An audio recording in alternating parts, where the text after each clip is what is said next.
Okay, yesterday was clearly a strong trend day. The first hour or two was a spike, and then there was another spike, and then a strong channel into the close. That's obviously unsustainable activity. Every body is at or above the body of the prior bar. See, there are gaps between the close and the open. They were buying with great urgency up into the close.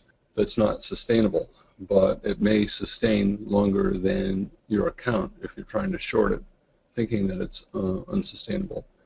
You'll ultimately be right, but your account might be empty by the time you're right, so you can't look to short. Whenever a day is that strong, a large percentage of the time, probably 70% of the time, there is at least one attempt at follow-through strength in that direction during the course of the next day. And usually the day would try to have an up close. First bar of the day, a bare body, but I said when this bar formed that you could buy above it because you could pretty much buy anything when the market is this strong. But I would only scalp it. The market broke above the channel, so there's a good chance it'll break back down into the channel and through the bottom of the channel, because that's what typically happens. Okay, strong bull bar. I think it's okay to short below its low. More or less a 2-bar reversal, again with a 4-tick tail. Or 4-tick, it exceeded the first bar by 4 ticks. So if you're going to trade it like a 2-bar reversal, you're shorting below here. If you're trading it just as a failed breakout attempt, you're shorting here. Or you could do both. Decent follow through again. Micro channel, you can draw a trend channel line across these 3 lows. Each low is slightly lower, tail in each bar. So there are buyers coming in. Okay, 4th bar broke below the micro channel from these 3 bars. As you know, I don't like to buy micro channel reversals because they usually don't work. If I'm going to buy a micro channel, I'm placing limit orders at the lows of the prior bar. I don't want to buy on a stop above a bar because they're so unreliable. They're tight channels. Usually the first breakout fails. So I wouldn't be buying this. Okay, doji entry bar, so 50-50 chance the market's going to trade below that entry bar. Again, I wouldn't buy it. What about shorting below it? The market may find support here. It may try to hold the gap open. I said that I thought there was a very high chance of the market trading below the moving average today. It's been away from the moving average for a couple hours. Yesterday it touched the moving average twice, and it had one small close, a fraction of a tick below the moving average. So the odds were very high that today was going to have more of a close below the moving average. And it might happen by the moving average working up or by the market going down. And in fact, it happened both ways.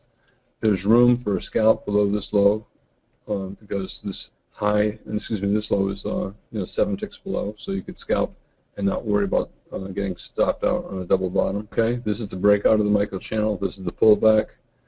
These 2 highs are the same height, so I think that's a decent entry for a long. It's 3 pushes down, 1, 2, 3.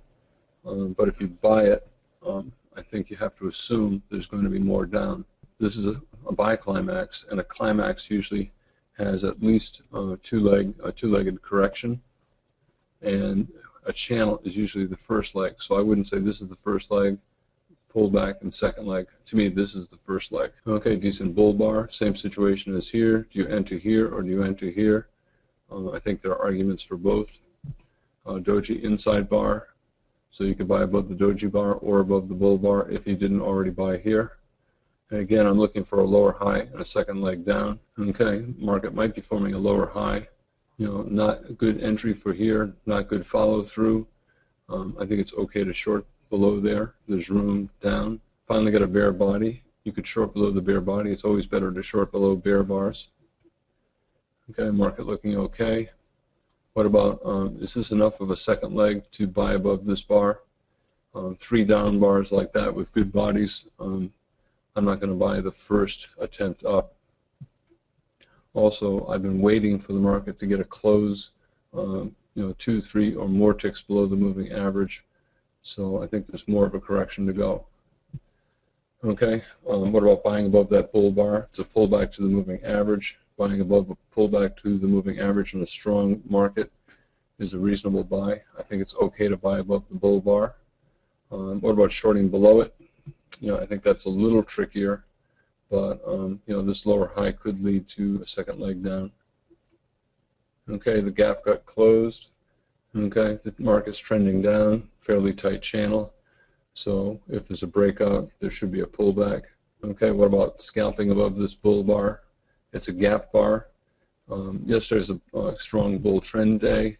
This is the first gap bar below the moving average, and normally that is a reliable setup for a test of the high of the trend.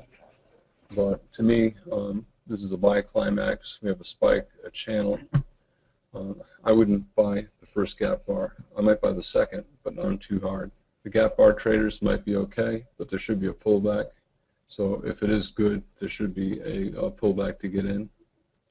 Okay, not good for the bulls. Possible double bottom bull flag. I'm in scalp mode. We're starting to go sideways in here.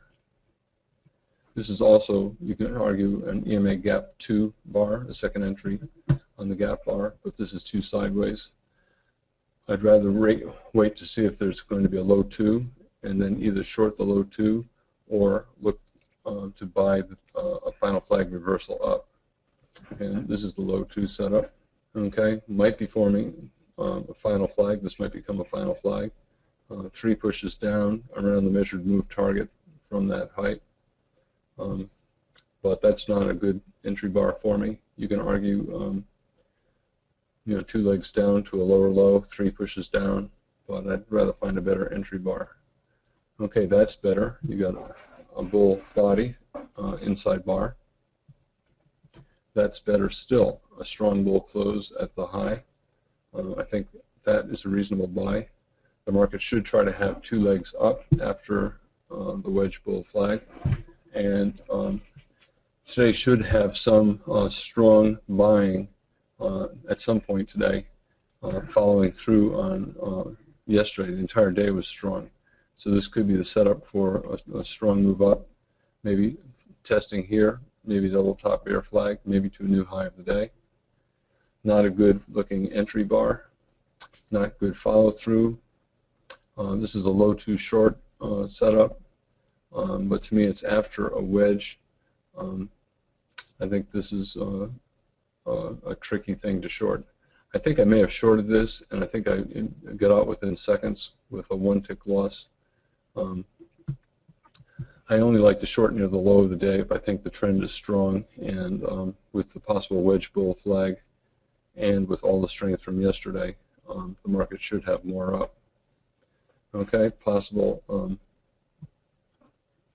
failed low 2, but the concern is looks like the market's in a trading range, and this is buying pretty high up. So if you buy this, you need immediate strength, and if you don't have immediate strength, you got to get out. Okay, and that's not a good entry bar. That's not a good follow through. Okay, so now you have a possible wedge bear flag, 3 pushes up, 1, 2, 3. But it's in this trading range, and there may be a second leg up from this wedge. So I don't think that's a good short. Maybe it's okay for a scalp,